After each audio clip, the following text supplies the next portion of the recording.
આજની ધર્મકથા. પ્રણામ. મમ્મણ શેઠનું દ્રષ્ટાંત. ગઈકાલે આપણે જોયું કે ચેલણા રાણી અને શ્રેણીક રાજા મમ્મણના મહેલમાં જાય છે, ઝૂંપડી જેવો મહેલ, અને ત્યાં જઈ અને સોનાના બળદ જોઈ આશ્ચર્યચકિત થઈ જાય છે. એને પૂછે છે કે તારી આગળ આટલો પૈસો છે તો તું આવી રીતે કેમ રહે છે?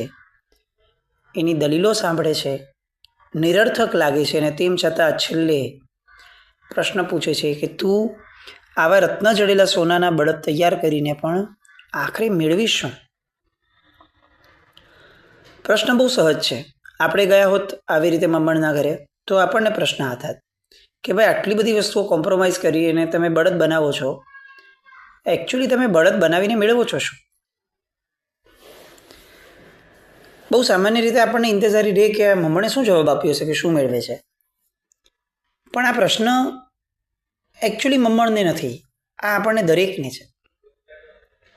આપણા જીવનની અંદરમાં કેટલી બધી વસ્તુઓ એવી છે કે જે વસ્તુઓ માટે કદાચ શ્રેણીક રાજા અને ચેલણા રાણી આપણા ઘરે આવે ને તો આપણને પૂછી શકીએ એમ છે કે આટલી બધી મહેનત કરો છો, આટલું બધું કરો છો, તમે મેળવો છો શું? અને ત્યારે કદાચ ઈચ્છીએ ને તો પણ આપણી આગળ કોઈ જવાબ નથી હોતો કે હું મેળવું છું શું.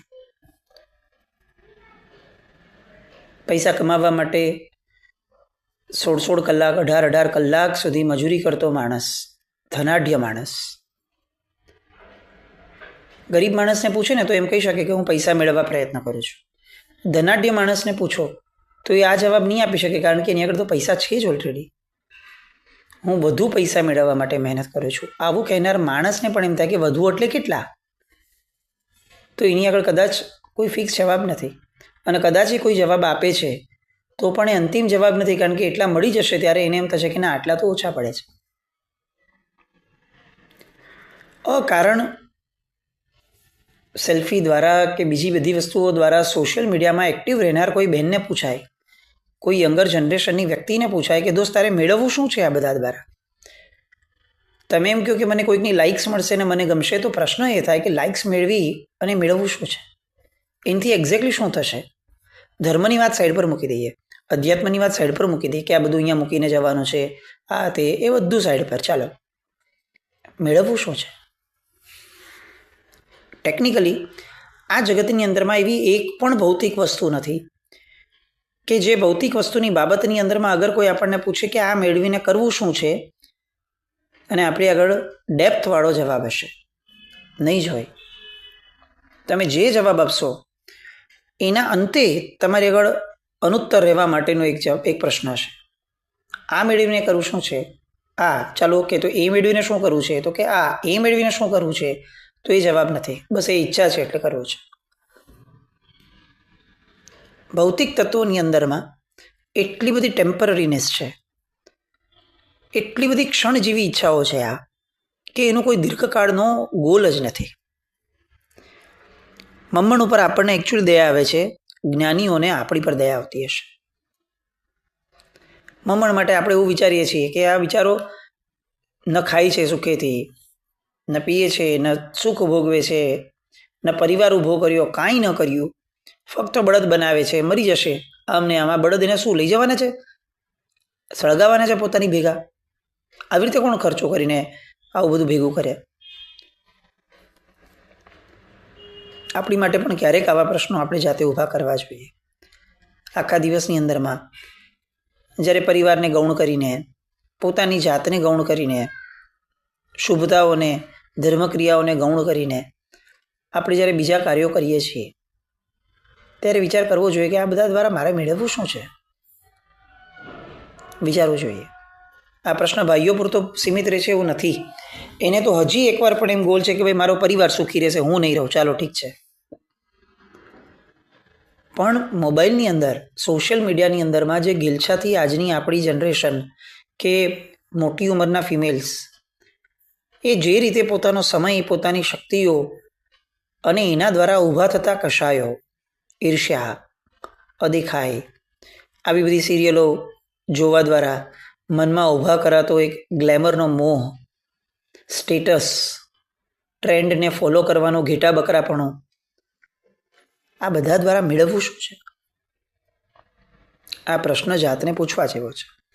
અત્યારે શ્રેણિક રાજાએ જે જવાબ માંગ્યો છે અને મમ્મણે જે જવાબ આપ્યો છે, આપણે હવે એ જવાબ પર જઈએ. મમ્મણ સામે પ્રશ્ન પૂછે છે કે રાજન, આટલા મોટા મહેલો બનાવીને તમે શું મેળવ્યું? તમે કેમ મહેલો બનાવ્યા? અને રાજાએ કીધું કે હું જીવનનો આનંદ મેળવું છું, કારણ કે હું એ મહેલને ભોગવું છું, એ મહેલમાં રહું છું, એ મહેલની વિશાળતાને માણું છું, લોકો દ્વારા એના થતા વખાણને સાંભળું છું, મારી મનમાં રહેલી એ મહેલ બનાવવાની ઈચ્છા જે સંતોષાય એનો સંતોષ માણું છું. હું તો ઘણું મેળવું છું. તું શું મેળવે છે? કારણ કે તારો તો ઓલો બળદ સોનાનો થાય છે, તું તો પોતે કંઈ કરતો જ નથી. અને ત્યારે મમ્મણ કહે છે કે તમને મહેલ ગમે છે, તમે મહેલ મોટો કરો છો, મને આ સોનાનો બળદ ગમે છે, હું એને મોટો કરું છું. ચીલણા રાણી પૂછે છે, પણ નિર્જીવ તત્વને મોટું કરીને શું મેળવીશ તું? એ તને કોઈ કામમાં નહીં આવે. મમ્મણે કીધું કે રાણીબા માફ કરજો, પણ મને કહો કે ઈચ્છા છે ને એ જીવ કે નિર્જીવ એ જોઈને ઊભી નથી થતી. ઈચ્છા એને જે મળ્યું ને એને મોટી બનાવવામાં માને છે. એ નિર્જીવ હશે ને તો પણ એની કિંમત મને ઘણી છે, કારણ કે મારી ઈચ્છાનો વિષય છે. અને એ જીવ હશે ને તો બી મારી માટેની કોઈ કિંમત નથી જો એ મારી ઈચ્છાની બહારના રેન્જમાં છે. જીવ કે નિર્જીવ મોટું નથી, ઈચ્છા મોટી છે. ચેલણા રાણી, જેનું સમ્યક દર્શન એકચ્યુઅલી વખણાતું હતું, શ્રેણિક રાજાના સમ્યક દર્શનની પાછળ મૂળમાં જો કોઈ હતા તો ચેલણા રાણી હતા, પ્રખર સંકેતી હતા. એવા ચેલણા રાણી પણ એ સમયે આનો જે જવાબ છે મમ્મણનો, એ જવાબના સ્તર ઉપર એમને એવું લાગ્યું કે હવે વિશેષ આની સાથે ચર્ચા કરવા જેવું નથી. બિચારાનું કોઈ એવું અંતરાય કર્મ છે કે એને પોતે પોતાનું સુખ ભોગવવાની ઈચ્છા ઊભી જ નથી થવા દેતો. ભૌતિક રીતે પણ નહીં, આધ્યાત્મિક રીતે તો ઠીક છે, ભૌતિક રીતે પણ નહીં. અવસરે ત્યાંથી એ લોકો તો વિદાય પામ્યા. અવસરે વર્ધમાન સ્વામી ભગવાન પાસે ગયા અને ત્યારે આ પ્રશ્ન પૂછાયો કે પ્રભુ, આ મમ્મણનું જીવન આવું કેમ? એ ભોગવી શકે એવી લાખ શક્યતાઓ છે અને તેમ છતાં ભોગવવા જ કેમ તૈયાર નથી સાહેબ?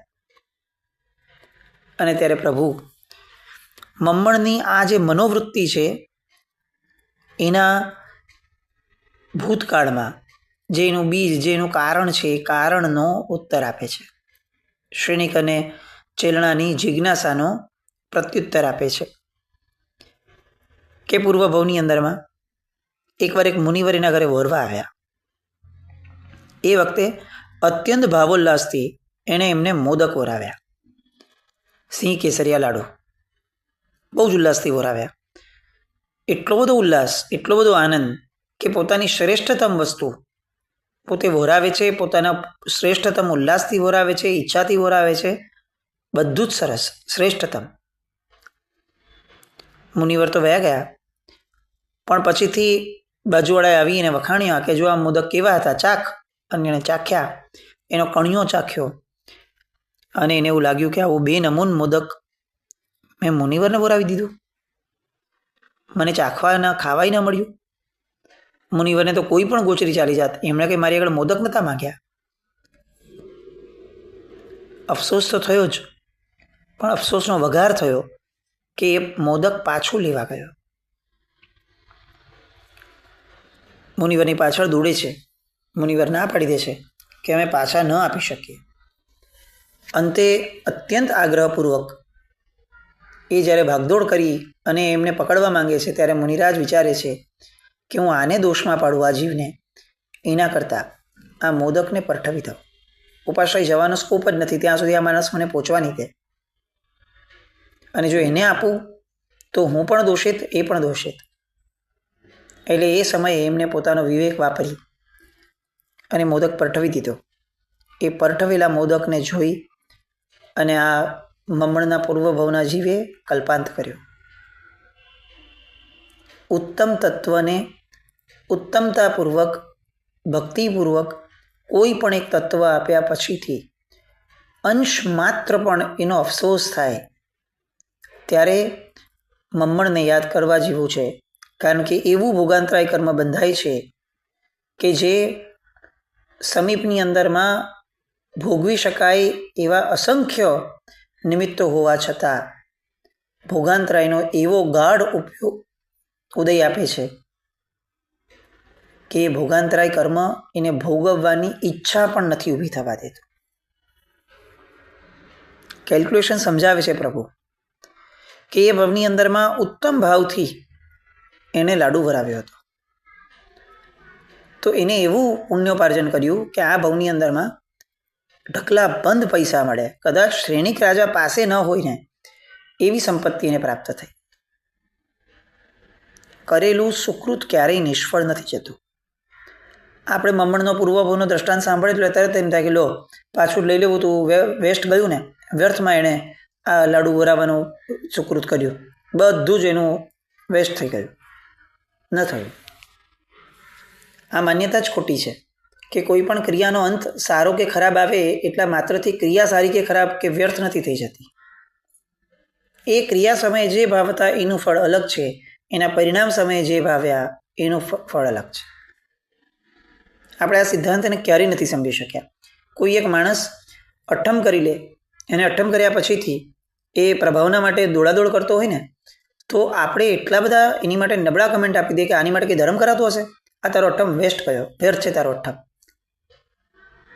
મમ્મણને યાદ કરવા જેવું છે આ ભગવાને કીધેલી વાત કે એણે જે વોરાવ્યું હતું એ સમયે ઉત્તમ ભાવ હતો, તો એને ધન મળ્યું જ આ ભાવની અંદર. વ્યર્થ કંઈ જ નથી જતું. અલબત્ત આના દ્વારા સારા કે ખરાબ ભાવોનો કોઈ બચાવ છે એની વાત નથી, પણ આ કર્મના ગણિત, કર્મનું વિજ્ઞાન સમજવાની વાત છે કે કરેલી એક પણ ક્રિયા નિષ્ફળ નથી જતી. એટલે કોઈના પણ સુકૃતને પછી એ ગમે તેવા આશયથી કેમ ન કર્યું હોય, ગમે તેવા પરિણામ સાથે એ સુકૃત કેમ તમને દેખાયું ન હોય, સુકૃત એનો ભાવ અલગ છે, એનું ફળ અલગ છે, અને એને પછીથી જે ભાવ કર્યો એનો ભાવ અલગ છે. ગમે તેવા સારા ભાવથી એણે દુષ્કૃત કર્યું છે, તો દુષ્કૃતની અનુમોદના પણ એ આપણને એ જ આપશે કે જે દુષ્કૃત દ્વારા એને ફળ મેળવ્યું છે. દરેકે દરેક ક્રિયાનું એક ફળ છે, અને એટલે જ આપણે ત્યાં ક્રિયાઓને આડેધડ કરવાની ના પાડી છે. ધાર્મિક હોય કે ભૌતિક હોય, આડેધડ બહુ બધી ક્રિયાઓ ન કરાય. કેમ? કારણ કે દરેક ક્રિયાનું એક ફળ છે અલગથી, એ ભોગવવું પડે. ઉપયોગપૂર્વક વાત જીવવાની વાત છે. અને મમ્મણ શેઠ માટે પ્રભુ આ વસ્તુ જણાવે છે શ્રેણિકને કે એણે એવું ભોગાંતરાય બાંધવ્યું જે પાછળથી અફસોસ વ્યક્ત થયો, મુનિરાજ પાછળ ભાગ્યો, અને એના કારણે જેણે રસબંધ ગાઢ કર્યો કે ભાઈ અટકી જવો જોઈતો હતો, અફસોસ થયો, ચલો ઠીક છે, પણ પાછું મુનિ ભગવંત આગળ લેવા નહોતું જવું. લેવા ગયો અને મુનિ ભગવાન ના પાડીને સમજાવે છે, તો ત્યારે સમજી જવા જેવું હતું, ત્યાંય ન અટક્યો. અંતે મુનિ ભગવંતે જ્યારે રગદોડી દીધો ધૂળની અંદરમાં, ત્યારે તો માની લેવું હતું કે ચાલો હવે તો કાર્ય પૂરું થયું, હવે શેનો મોહ. પણ એ સમયે પણ એને કલ્પાંત કર્યો. આ જે એને તીવ્ર રસ બાંધ્યો એના કારણે રાજગૃહી નગરીમાં જન્મ્યો છે. વર્ધમાન સ્વામી ભગવાન સ્વયં ત્યાં હાજર છે. નાલંદા જેવા પાડાની અંદરમાં ભગવાને 14 ચોમાસા કર્યા છે, એ ઉપરાંત રાજગૃહીના ચોમાસા. આટલા વર્ષ સુધી ભગવાનનો યોગ મળવા છતાં, પોતાના જ નગરની અંદરમાં ભગવાનનો યોગ મળવા છતાં એ માણસને એક વાર પણ ભગવાનનું મુખ જોવાનું પણ ઈચ્છા ન થઈ. કેમ? ભોગાંતરાય. ચાલો ભગવાનનું મુખ જોવાની ઈચ્છા ન થઈ, સમજી શકાય છે કે ધર્મ સેવ્યો નહોતો, ધર્મની આશા જ ના કરી હતી એટલે દુર્લભ થાય એને. પણ સુખ જે પોતે વોરાવીને મેળવ્યું છે ફળ સ્વરૂપે, એને ભોગવવાનું નહીં? તો કે ના, કારણ કે એને વોરાવી દીધું હતું. પછી મુનિ ભગવંતનો એ અધિકાર હતો કે એ ભોગવે. એને એ અધિકાર ઉપર તરાપ મારી, તો કર્મસત્તાએ એના અધિકાર ઉપર તરાપ મારી કે ભલે તું મેળવ પણ તને ભોગવવા નહીં દઉં. એટલા ક્લિયર કેલ્ક્યુલેશન છે કર્મસત્તાના, આપણને ખરેખર લાગે કે આપણને માન થવું જોઈએ એના ન્યાય પ્રત્યે. બહુ રિયલ સેન્સની અંદરમાં ન્યાય કરે છે આપણા જીવનની અંદરમાં. કેટલી બધી વાર આપણા આ સ્વભાવના કારણે કંઈક સારું કર્યું, પછી પાછળથી કોઈકે એવું કીધું કે અચ્છા આમ હતું, અને આપણને અફસોસ થાય, આ બધામાં આ લોકોને પૈસા આપવા જેવી વાત નથી, આવું થયું, આવું છે, લો બોલો, આપણે તો આમાં પૈસા લખાવેલા, આપણે તો પૈસા વેસ્ટ ગયા. સુકૃત હોય, દુષ્કૃત હોય, ગમે તે હોય, પણ આર્ત ધ્યાનપૂર્વક એનો અફસોસ થવો એ તિર્યંચ અને નરક ગતિનું કારણ બને છે, એ ભોગાંતરાયનું કારણ બને છે. એસ્પેશિયલી ઉત્તમ તત્વની બાબતની અંદરમાં, ઉત્તમ ક્રિયાઓની બાબતમાં લેશ માત્ર પણ અફસોસ થવો એ તીવ્ર ભોગાંતરાય કર્મ બંધાવે છે. મમ્મણ મરીને 7મી નરકે ગયો એ આપણને બધાને ખબર છે. આપણે મરીને ક્યાં જશું એની ખબર પણ નથી અને ચિંતા પણ નથી. કોઈ નબળી કથાના નબળા વ્યક્તિને વિલન ચિતરવો બહુ સરળ છે, પણ એ નબળાશ આપણામાં પડી છે એને જોવું, સમજવું, સ્વીકારવું અને સુધારવું, આ 4માંથી એક પણ સ્ટેજ ઉપર આપણે નથી, એનો અફસોસ પણ નથી. આ વર્સ્ટ સ્ટેજ છે. આપણે બધાને ચોઈસ મળતી હશે તો આપણે બધા એવું વિચારશું કે સંગમનું દાન એ વધારે મહત્વનું છે, કારણ કે સંગમના દાન પછીથી એને સંપત્તિ તો મળી, સંપત્તિ છોડવાની સાર્થકતા પણ મળી, સત્વ પણ મળ્યું. મમ્મણનું દાન એટ ધ સેમ ટાઈમ ઓલાએ ખીર વરાવી હતી અને આ સિંહ કેસરિયા લાડુ વરાવ્યો. આમ સિમ્પલ કમ્પેરિઝન વિચારીએ, શાલિભદ્ર પણ રાજગ્રહીમાં, મમ્મણ પણ રાજગ્રહીમાં, સમકાલીન બંનેઓ જણા, બંનેઓના પૂર્વભવની અંદરમાં આ બધી સંપત્તિનું મૂળ વહોરાવાની ક્રિયા, ઉત્તમ તત્વોને વહોરાવ્યું બંનેઓ જણાએ, પણ પછીથી પરિણામમાં ફરક કેટલો મોટો. સંપત્તિ કદાચ બંનેઓને એના શુભ કર્મએ આપી, પણ પછીના વિચારો, એ વૃત્તિઓ, એ ક્રિયા પછીના સુકૃત કે દુષ્કૃત કર્યા પછીની આપણી વૃત્તિ ઉપર એ કર્મનું પરિણામ આધાર રાખે છે. અત્યારે આપણી પરિસ્થિતિ એવી છે કે આપણે સુકૃત પણ કરી લઈએ છીએ ને તોય પાછળથી આપણી પાસે એની કોઈ પશ્ચાત ભૂમિકા જ નથી.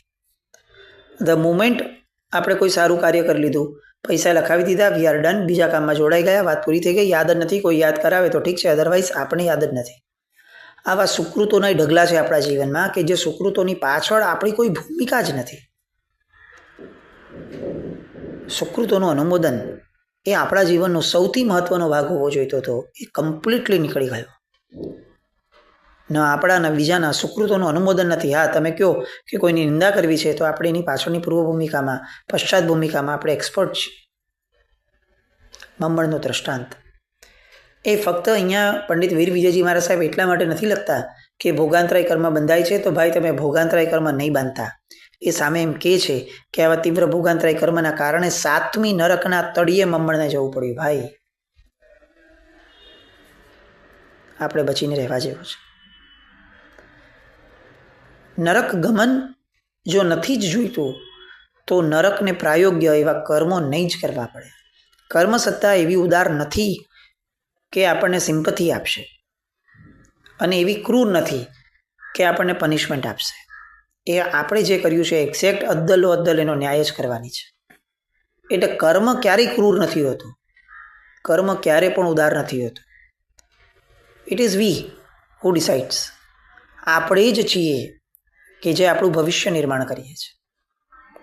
મમ્મણે પોતાનું ભવિષ્ય નિર્માણ કર્યું, પોતે નરકમાં ગયો.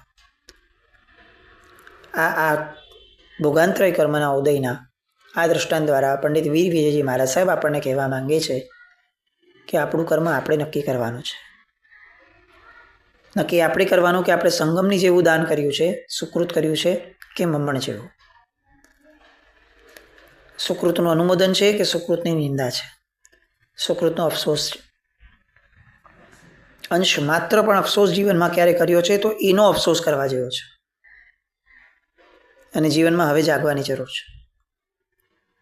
આવું કંઈ ન થાય તો પંડિત વીર વિજયજી મહારાજ સાહેબે લખેલી આ 64 પ્રકારી પૂજાની આ અંતિમ કથા એ પણ આપણને કેટલી ઉપયોગી થશે એ પ્રશ્ન છે. આની આગળ વીર વિજયજી મહારાજ સાહેબ બલભદ્ર મુનિની કથા કહે છે. એ કથા કહેવાનું પણ એક કારણ છે, કારણ કે અહીંયા 64 પ્રકારની પૂજા કર્મોને આધારિત જેટલી પણ કથાઓ હતી એ પૂરી થઈ ગઈ. તો પછી આ કથા કહેવાનું શું કારણ? તો એની માટે આ કથા લખવા દરમિયાનમાં એક ક્રિયા બને છે, એક ઘટના બને છે. એ ઘટનાની આગળ ધરે છે અને લખે છે કે આ ઘટના બનવાના કારણે હું આ કથા લખું છું.